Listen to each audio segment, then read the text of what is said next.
Welcome to the greatest audiobook, Book Talker. This story is Alice's Adventures in Wonderland by Lewis Carroll. Chapter 10. The Lobster Quadrille. He Mock Turtle sighed deeply and drew the back of one flapper across his eyes. He looked at Alice and tried to speak, but, for a minute or two, sobs choked his voice. "Same as if he had a bone in his throat," said the Gryphon. And it set to work shaking him and punching him in the back.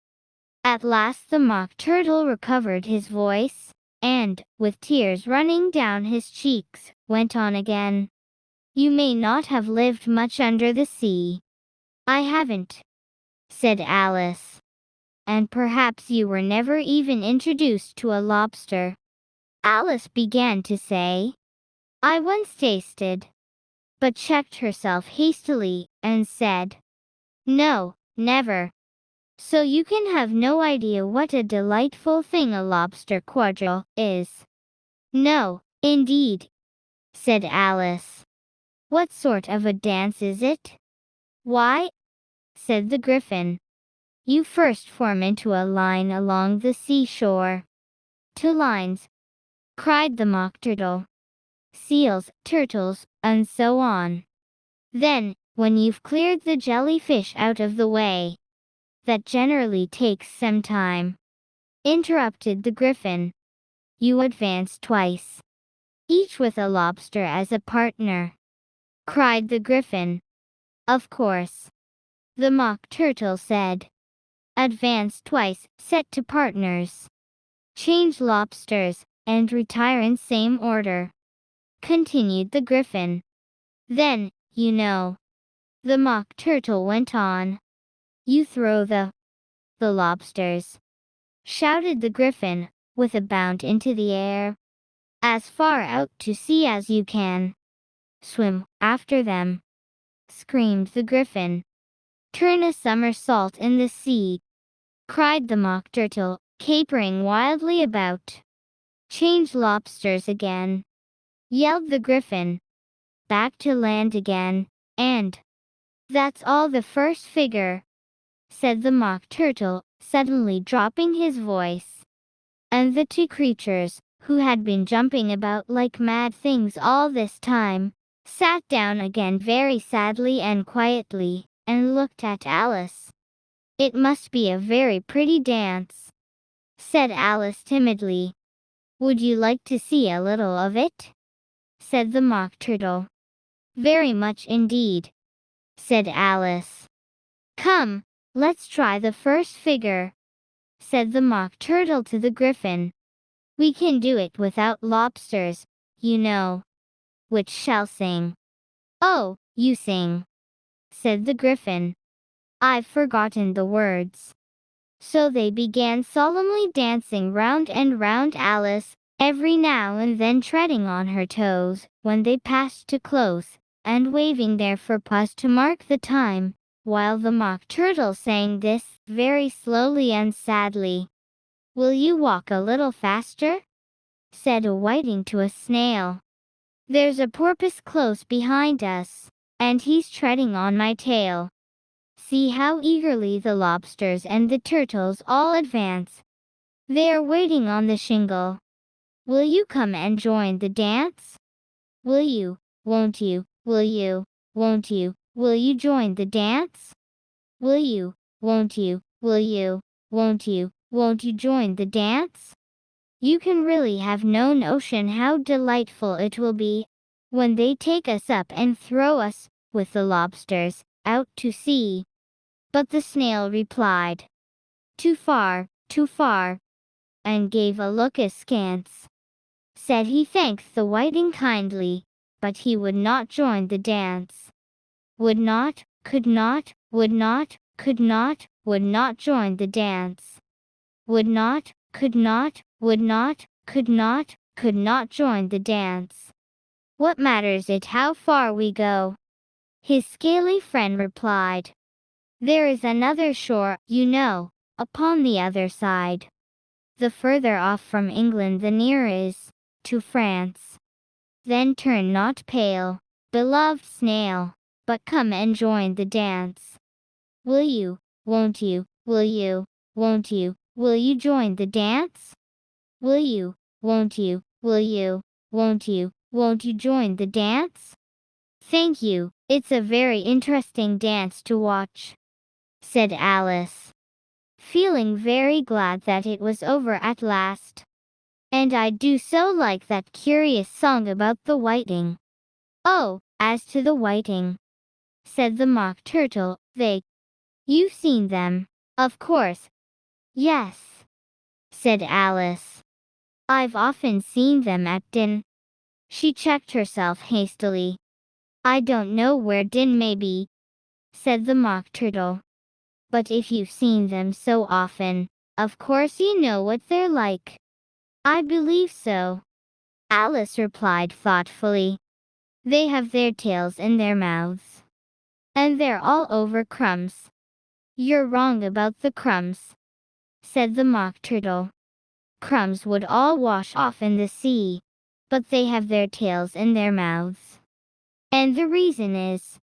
Here the Mock Turtle yawned and shut his eyes.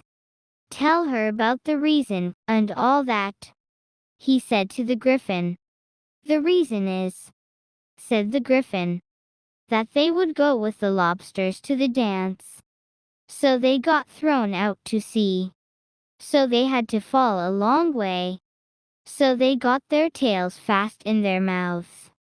So they couldn't get them out again. That's all. Thank you, said Alice.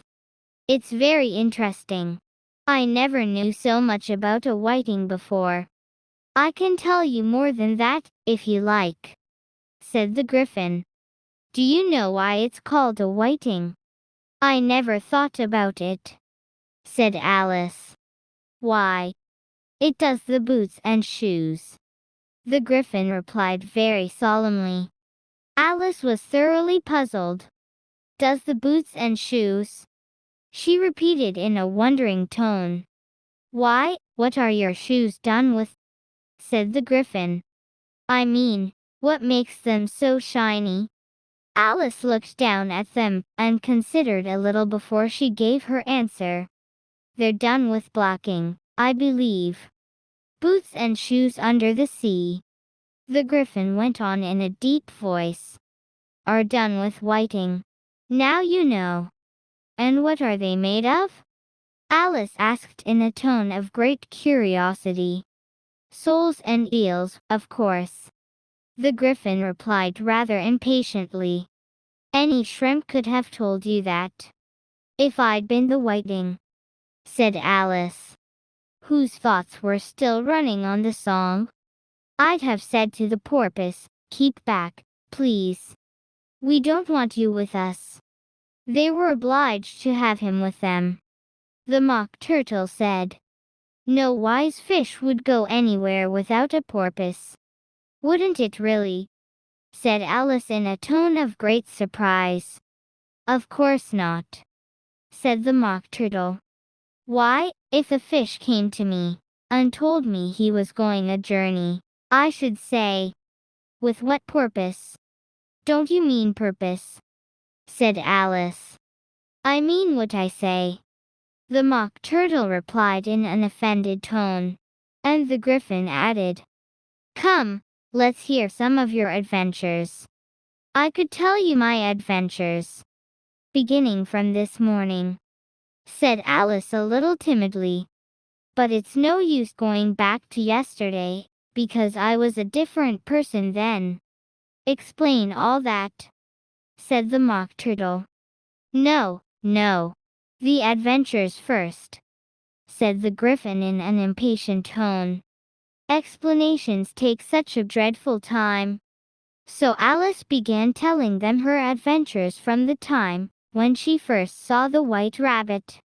She was a little nervous about it just at first. The two creatures got so close to her, one on each side, and opened their eyes and mouths so very wide, but she gained courage as she went on. Her listeners were perfectly quiet till she got to the part about her repeating. You are old, Father William, to the caterpillar, and the words all coming different. And then the Mock Turtle drew a long breath, and said, "That's very curious." "It's all about as curious as it can be," said the Gryphon. "It all came different." The Mock Turtle repeated thoughtfully, "I should like to hear her repeat something now. Tell her to begin." He looked at the Gryphon as if he thought it had some kind of authority over Alice. "Stand up and repeat." "'Tis the voice of the sluggard," said the Gryphon.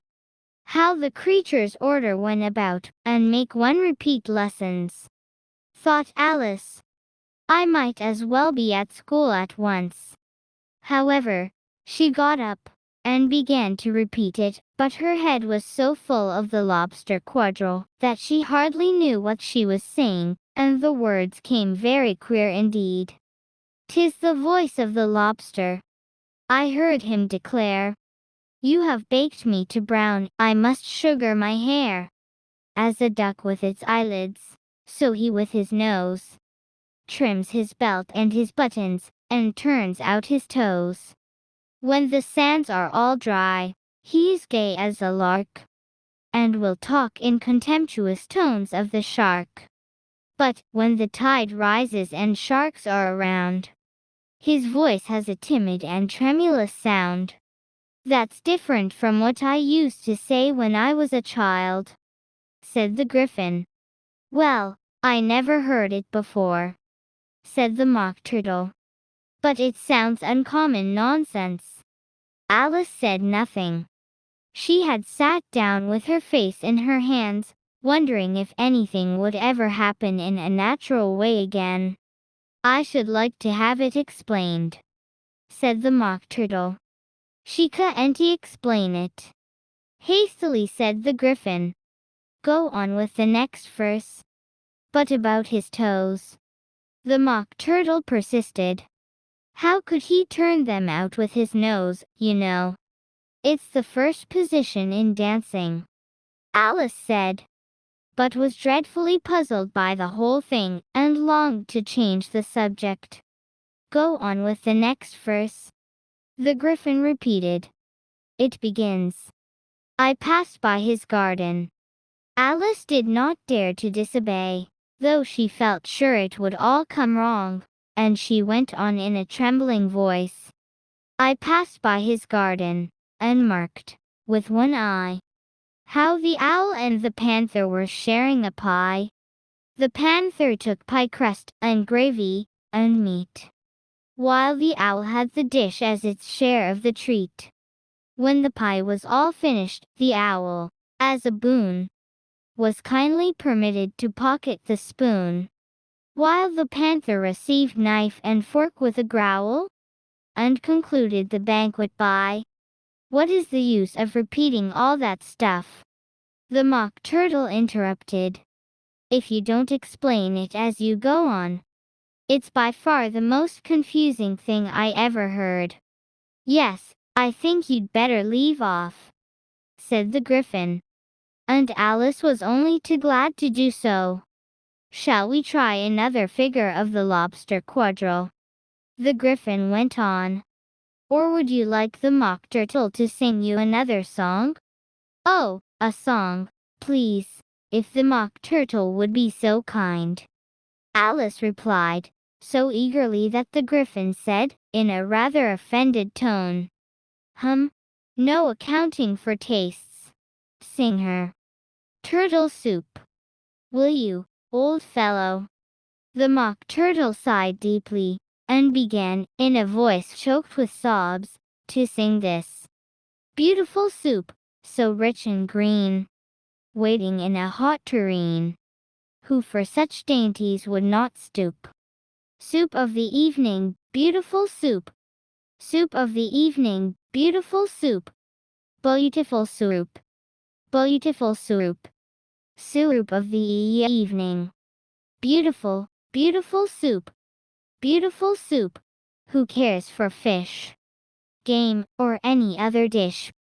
Who would not give all else for 2 pennyworth only of beautiful soup? pennyworth only of beautiful soup. Beautiful soup. Beautiful soup. Soup of the evening. Beautiful, beautiful soup. Chorus again.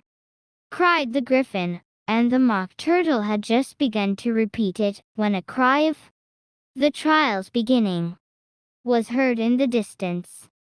"Come on!" cried the Griffin, and, taking Alice by the hand, it hurried off, without waiting for the end of the song. "What trial is it?" Alice panted as she ran. But the Griffin only answered, "Come on!" and ran the faster, while more and more faintly came, carried on the breeze that followed them, the melancholy words, "Soup of the evening. Beautiful, beautiful soup." To be continued.